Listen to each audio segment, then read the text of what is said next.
So let's talk about the osteotomy and how it takes the pressure off the knee, because I think that's the most important thing. And it's really hard for some patients to understand this. It's even hard for some surgeons to understand this, especially if you're not experienced in this.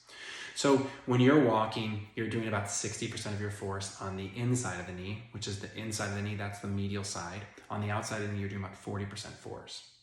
If you are bow-legged, you're putting a lot more force on the inside of the knee. Now you're in the 70s, 80s, 90%. And you can imagine you put more force on something, there's an increased risk of damage. And plus, if you've lost cartilage or meniscus there, you can rapidly go into problems. And this is a common source of failure for many different surgeries. So when we correct this, we actually correct into a little bit of the opposite direction. So if you're knock-kneed, we go a little bit of valgus or a little bit of knock-knee.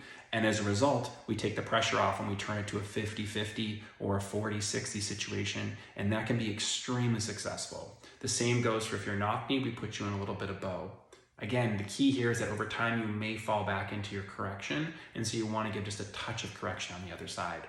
The same thing goes with an osteotomy of the tubercle. So if your kneecap shifts out of the way, you can imagine that people that have lateral arthritis or lateral defects of the kneecap, this can be very effective to shift it away from that area where it's pushing, and as a result it stays in line because most likely kneecaps dislocate laterally. In addition, it will take the pressure off. And I tell people, like I've said before in this blog, that the osteotomy, if it's indicated, is usually the most important surgery. And if you were going to pick one to do, this is what you would do. I would skip the other parts because, to be honest with you, this is the most effective way to reduce the overall stress on the knee. That being said, as a surgeon that wants to take care of everything and make it perfect or make it as good as possible, it's good to have this combination effect. And we've seen the combo effect is even more powerful than just isolated surgery.